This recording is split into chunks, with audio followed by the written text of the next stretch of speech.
Hi, I'm Becky Hine, and I am a trainer from Washington County. Today, we're going to be talking about teaching alphabetics. Alphabetics is the science representing the spoken sounds of letters and symbols. Reading is based on this understanding of this relationship between the written words and the spoken words that they represent. Both the basic literacy students and the ESL students might need the study of alphabetics. Today, we'll explain the basic skills that are needed to improve reading using alphabetics and the study of word parts, and we'll show you some specific teaching techniques to help students improve their skills.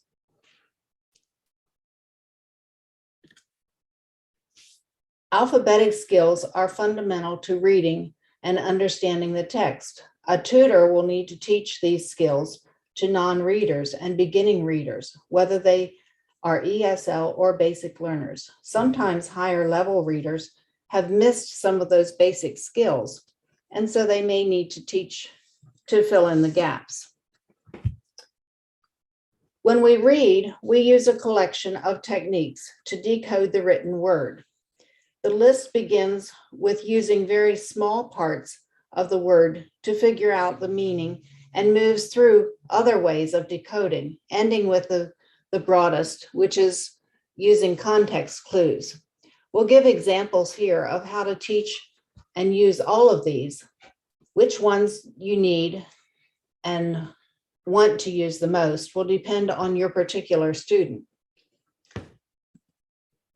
When you're teaching phonics, you're helping your student understand that each letter has both a name and a sound. Many students know the names of the letters, and maybe they could even sing the ABC song. But they might never have realized that the letters have sounds, or that the sound of the letter is what they use to decode or read. Several of our books series give students a very good base of phonics skills, but in addition, the student can choose a keyword to help them remember how to pronounce a given letter. For non-readers or beginning readers, a systematic approach works well. You can even record on your phone the words and the sounds of the letters as you model them, and that way your student will have them to be able to practice. These tips are in the Teaching Phonics handouts and the tutor information book. So we're going to demonstrate. I have Lynn here beside me, and we're going to demonstrate. I'll be the teacher, and I have Lynn here to help me. So Lynn, this is the letter M. What is the name of this letter? M. Very good.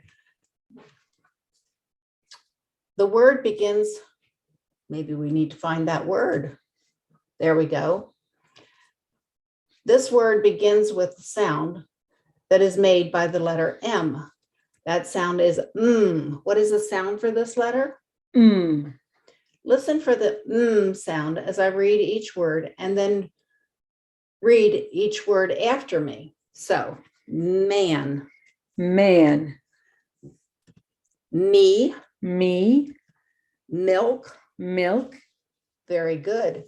Which of these words would help you remember the sound for Me. Very good. It's helpful for the student to have one key word to use to model each of the sounds. So you can use a simple word for your student that they know as their key word.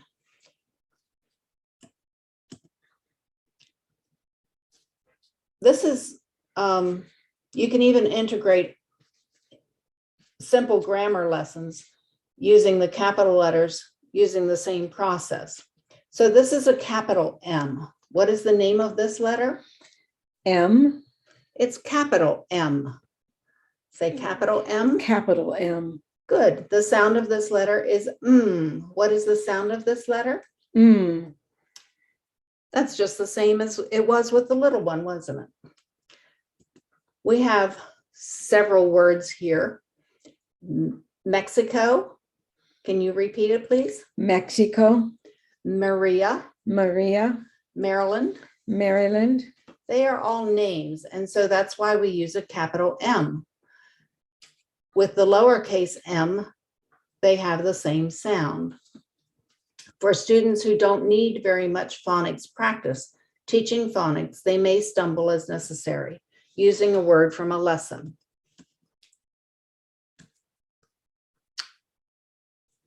This slide shows the first chart in the Laubach Way to Reading series. This is an excellent tool for using alphabetics and teaching phonics to a non-reader. It demonstrates how you can sit down with someone who doesn't read English or who doesn't read at all and help them be able to get started. When you're teaching, you need to use your finger, or if you're doing it remotely, then you can use your cursor. Please follow the cursor and respond along with me. So this is a bird. Say bird. Bird. This looks like the bird. Say bird. Bird. You can see most of the word bird. Read bird. Bird. Bird begins with the sound b. Say b. B. Again. B. Again. B. The sound of this letter is b. The name of this letter is B. Say B. B. Again. B. Very good. What is the sound of this letter? B. What is the name of this letter? B. Very good. Thank you, Lynn. So we've only taught the first line here. The directions for this are laid out very clearly in your teacher's edition. The basic technique that we demonstrated on this chart can be used to teach other kinds of materials at all levels. There are some important elements for you to keep in mind. While you're working with your student, you move consistently from the left to the right, whether you're using a cursor or whether you're using your finger. Remember that adults learn well by association, so pictures are a good way to help your student learn the sounds. In the Laubach chart, there's a clear picture symbol representation. I like the fact that the bird looks, or the B looks like a bird. The C looks like a cup. This approach is multisensory. Your student sees, hears, says, and later writes the same thing. That all reinforces the learning. You notice that we said read rather than say. Whenever possible, emphasize to your student that they are actually reading. Ask direct questions. What is the sound of this letter? Rather than indirect. The sound of this letter is, that's much harder for your student to fill in. If your student makes a mistake, go back to the known. You noticed when Lynn said M instead of capital M, I just reiterated what she needed to know.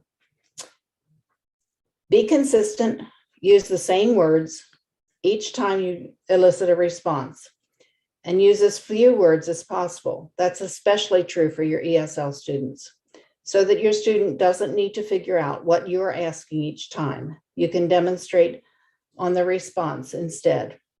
Give simple, honest praise. Say good. That's great. You've got it. In the beginning, you might want to start with material that's a little easier for your student to. This provides review and gives your student confidence. You can look at this and look at this, how much you already know. So we're going to go on to another series of books. This one is the Voyager series. You'll notice that it's quite different. In this example, after you introduce the capital B at the top and the small b, your student identifies things in this picture that begin with the letter B. You write down the words, read them, and ask your student to read them, and then write them. Your student chooses a key word to help them remember that sound. This closely follows the steps that we discussed earlier, except here you're using a whole picture as a prompt.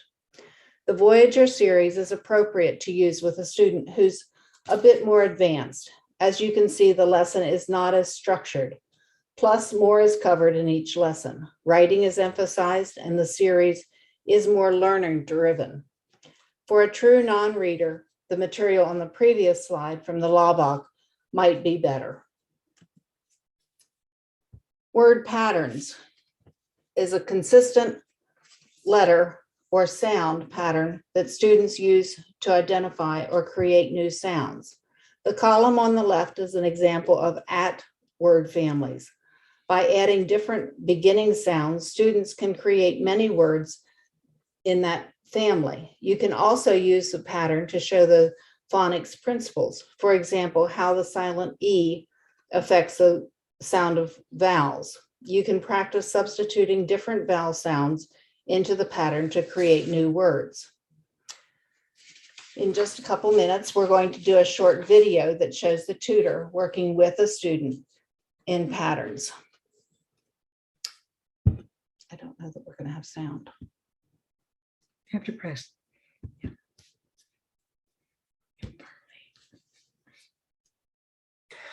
So in our last lesson, we reviewed the sight words that you know, right? Today, I want to show you how you can use the words you know to help you read new words. Are you ready to start? Yes, but I don't know many words. That's okay. We can use the patterns and the words that you do know to help us understand these new ones. So I think you'll be surprised actually at how many new words you'll be able to read. We'll get started. There's a word that you know. Can you read that for me? At. That's right. Now we're going to put the letter B here. And what sound does this letter make? Correct. We slide it over here. I want you to try and read this word for me. Now what we'll do is you'll take the B sound and the at sound and you're just going to join them, put them together. Bet. Exactly right. Good job. Okay, let's try another one. What sound does this letter make? K. All right. Can you read that word for me? Cat. You got it. Excellent. Let's try one more. What sound does that letter make? M. And this word? Mat. You're on a roll. What we'll do next is I want you to take this stack of cards, do exactly what we did before. Take that first letter, get the sound, put it together and read the new word. Sat. Fat. Hat. Rat. Pet. Perfect. Great work. What did you notice was the same in each of those words? At. And what changed? The first letter. That's exactly right. The first letter and the first sound is different, right? You can use the strategy with other word patterns too. We'll practice more with it in the next couple of lessons. Great.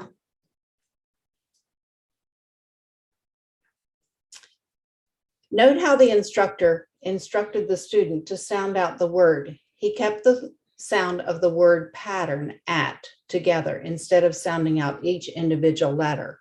At. He did at. The instructional strategy that the tutor used was explicit instruction. He explained that you can use the consistent pattern to create new words. He modeled it, and then he let the student practice while he was ready to provide support if that was needed. And then the student eventually started applying the sounds on her own. You can use the strategy explicit instruction to introduce words to your student that they will see before they begin reading. This will help your student read the piece more fluently. After reading, then you can use different activities to reinforce the new word patterns. As students advance, recognizing word parts helps them to decode longer, more complex words. Understanding root words, prefixes, suffixes, compound words, and the difference between plurals and possessive also helps with word meanings. This supports both vocabulary development and comprehension. Learning how to break words into syllables can be very helpful in decoding words and learning how to spell them. First, a student must determine how many syllables are in a word. You can show them by clapping the syllables that they hear in a word or tapping on the table. Putting your chin under your hand and your elbow on the table and feeling your chin drop with each syllable is something else. If you say invested, you can feel your chin drop with each syllable. Practice hearing the number of syllables in new words with your student. You will find more information about this in the Teaching Syllables unit.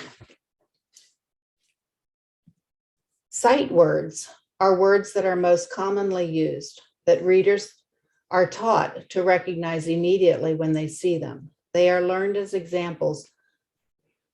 They are learned as complete units. Some examples of frequently used sight words are shown here on the slide.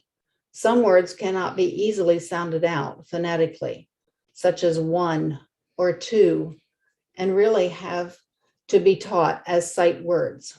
Teaching sight words from a passage before your student reads it by writing them down, then your student is reading them and having the student read the new words. Sight words can be practiced after reading by using flashcards. Fill in the blank. Finally, this is using context clues to decode a word, and it's also a very important skill. This involves using clues from the surrounding words while they are reading. You anticipate what words you're likely to see and help your student recognize the words more easily, even if you need to sound it out a bit. Here are some examples of a couple of fill in the blank activities. You might notice that the first example would be for a beginning reader, because there we're only using two selections and they're right next to where they need to fill them in. The second example might be a little bit harder, where the student needs to read the sentence and then make a choice from the words on the right. As students advance and become independent readers, the strategies that help them apply the decoding skills that we've been discussing become more automatic. Here's a quick review of some of the things that your student might learn. Good readers learn to scan to understand overall reading of the text. They can use context to figure out what a word might mean. And they also use visual clues, such as the beginning of a letter or word or the shape and length of a word, to help decode the words quickly. This is similar to how to recognize street names from a distance, by the length and shape of words in the signs. They may sound out the word and see if it matches a word that they already know. They might think about whether a word follows regular rules. If it doesn't, then they might think of a different vowel sound to see whether or not they can decode a word. They might substitute in their head a different word that makes sense, write it down, and the new word for looking up later, and continue reading. Good readers go through all of these strategies fairly quickly, so as not to disrupt their reading fluency. Introduce these steps to your student and practice in multiple lessons after reading. They will become more confident and enjoy reading more when they can apply these strategies on their own. There is another unit that shows you some activities that you can do with your student. You can check it out. And I thank you very much for your time today.